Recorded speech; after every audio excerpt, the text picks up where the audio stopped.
సందర్భంగా దీనికి ఏర్పాటు గావించినటువంటి ప్రధాన ఉపాధ్యాయులకు మరి ఈ యొక్క వేదికపై అధ్యక్షులు ప్రధాన ఉపాధ్యాయులు గారికి పాఠశాల ఉపాధ్యాయులు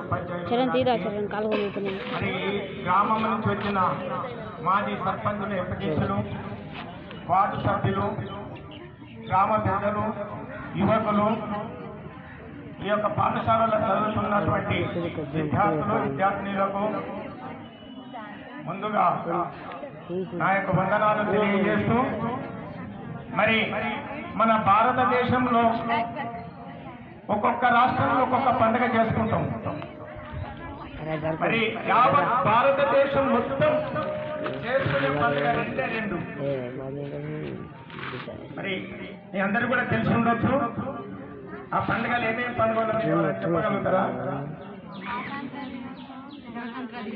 స్వాతంత్ర దినోత్సవం ఒకటి, గణతంత్ర దినోత్సవం ఒకటి. మనకు స్వాతంత్రం వచ్చిన రోజు ఒకటి, మన నాయకులు స్వతంత్రం వచ్చినాక మనకు రాజ్యాంగం ఏ విధంగా పరిపాలించాలి అనే ఉద్దేశంతో రాజ్యాంగాన్ని రాయించినటువంటి గణతంత్ర దినోత్సవం. యావత్ భారతదేశం అంతా కూడా ఈ రెండు పండుగలు మాత్రం ఘనంగా జరుపుకుంటాము. దానికి ముఖ్యమైన కారణం ఏంటంటే ఆనాడు బ్రిటిష్ వాళ్ళు మన భారతదేశాన్ని సుమారుగా 200 సంవత్సరాలు మన దగ్గరికి వెళ్ళి మన రాజ్యాన్ని గుంజుకొని మన భారతీయులను ఎంతో హీనంగా చూసినటువంటి చరిత్ర ఆ యొక్క బ్రిటిష్ వాళ్ళది. ఆ యొక్క బాధలు పడలేక, ఆ యొక్క బానిసత్వం చేయలేక ఆనాడు మన పెద్దలైనటువంటి గాంధీ మహాత్ముడు, వల్లభాయ్ పటేలు, ఎంతో మంది నాయకులు, ఒక్కరొక్కరి పేరు చెప్పాలంటే ఎంతో మంది నాయకులు ఉన్నారు. దీనికి ఫస్ట్ స్టార్టింగ్ ఉద్యమం లేపినటువంటి నాయకుడు అల్లూరి సీతారామరాజు. అల్లూరి సీతారామరాజు తన ప్రాణాలను లెక్క చేయకుండా బ్రిటిష్ వాళ్ళు తుపాకీ గుండ్లు వాళ్ళను అరికాలు కాడికెళ్ళి షాది వరకు తుపాకీ గుండ్లు పెట్టి తప్పినటువంటి హీనులు ఆ యొక్క బ్రిటిష్ వాళ్ళు. అంతా కూడా అదరకుండా తన ప్రాణాన్ని లెక్క చేయకుండా యుద్ధాన్ని నడిపినటువంటి మన మహానీయుడు అల్లూరి సీతారామరాజు. మరి అటువంటి మహానాయుడు ఇదివరకు మేము చదివేటప్పుడు పుస్తకాలలో మాత్రం ఉంటుండే. మరి ఇప్పుడున్నదా తెలియదు, ఉపాధ్యాయులకు పిల్లలకే తెలియాలి. మరి ఈనాటి ఈ సమావేశానికి ఉదయం నుంచి వచ్చిర్రు. మీరందరూ ఆకలి ఉన్నారో ఏమో, మరి మీరు కొద్దిసేపు మాట్లాడమని పర్మిషన్ ఇస్తే మాట్లాడతారు. ఎందుకంటే మీరు ఎప్పుడు మాట్లాడినా ఈ ఊళ్ళో చాలా లేట్ చేస్తారు, మాకు ఆకలి ఎక్కుందని మీరు జర ఇబ్బంది పడతారు. మీరు మాట్లాడమంటారా? ఒక్క నిమిషం మాట్లాడతాంటే.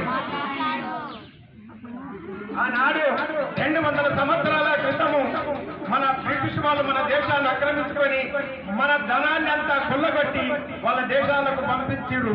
అవన్నీ చూసి మన పెద్దలు పెద్ద ఎత్తున ఉద్యమం లేపి గాంధీ మహాత్ముడు కూడా ఉప్పు సత్యాగ్రహం అనేది ఒక కార్యక్రమం ఏర్పాటు చేసి ఆనాడు భారతదేశ ప్రాణాలకు తెగించి బ్రిటిష్ వాళ్ళను తరిమి కొట్టిన చరిత్ర మన భారతదేశ నాయకులని. అటువంటి భారతదేశంలో పుట్టినందుకు మనం అందరం ఎంతో గర్వపడాలి. మరి అంతేకాదు, ఈనాడు మేమంతా నాయకులను చెప్పుకుంటున్నాం. ముఖ్యంగా నాయకులు కోరుకున్నది ఏంది? మనము చక్కటి మన భారతదేశంలో ఉన్న విద్యార్థులంతా చక్కటి చదువు చదివి ఉన్నత స్థాయికి ఎదిగి భారతదేశానికి ఒక వన్య తేవాలని వాళ్ళు పడ్డ కళలను అది మనం నిజం చేయాలి. దానికి కారణం మనం మంచిగా చక్కగా చదవాలి, ఉపాధ్యాయులు చెప్పింది శ్రద్ధగా వినాలి. మన అమ్మ నాన్న నీ మీద పెట్టుకున్న ఆశలన్నీ నెరవేర్చాలంటే దానికి ఒక్కటే ఒక మార్గం చదువు. దయచేసి విద్యార్థులకు మీ అందరికీ చెప్తున్నాను. మరి మీకు కొంత తెలిసి అనుభవం ఉంటుంది. మీరు అన్నిటికన్నా తరగనిది కోట్ల రూపాయలు సంపాదించి ఇంట్లో పెట్టుకున్న కూలిపోతాయి. కానీ మన పడ్డాక మన శరీరంలో విడిపోతుంది ఒకటే ఒకటి చదువు. సత్యరాగాన్ని మాత్రం మన దగ్గరికి వెళ్ళిపోతుంది. ఈనాడు ఆ దేశం అంటే అది కూడా మన మనసులే ఉంటుంది ఎప్పుడు. దయచేసి చక్కగా చదివి మీ మీద నమ్మకం పెట్టుకున్నటువంటి తల్లిదండ్రులకు మా పాఠశాలకు మంచి పేరు తేవాలనే ఉద్దేశంతో మీకు ఆర్నిశల కష్టపడుతూ మీకు విద్యను నేర్పినటువంటి ఉపాధ్యాయులకు మంచి చదువులు చదివి ఉన్నత స్థాయిలో పోయి మా పిల్లలు బాగా చదువుకుంటారని వాళ్ళు ఎంతో సంతోషపడి ఎంతో గర్వపడతారు. వారందరికీ మీరు మన యొక్క గ్రామానికి మన యొక్క పాఠశాలకు మంచి పేరు తేవాలని మీ అందరినీ ఆశిస్తూ ఇంకా మాట్లాడితే చాలుంటారు, మీరు ఆకలి ఉండరు ఆశిస్తూ ఈ యొక్క అవకాశం ఇచ్చిన పెద్దలకు ధన్యవాదాలు చెప్తున్నా. మరి కూడా మీ అందరికీ కూడా నా యొక్క వందనాలు తెలియజేస్తున్నా. చక్కగా చదవండి, చక్కటి విద్యార్థులుగా తీర్చిదిద్దండి.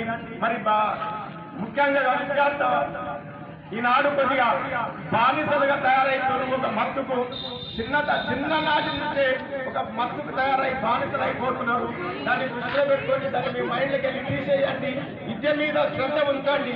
దయచేసి బాగా చదివి మీ అమ్మలను కూడా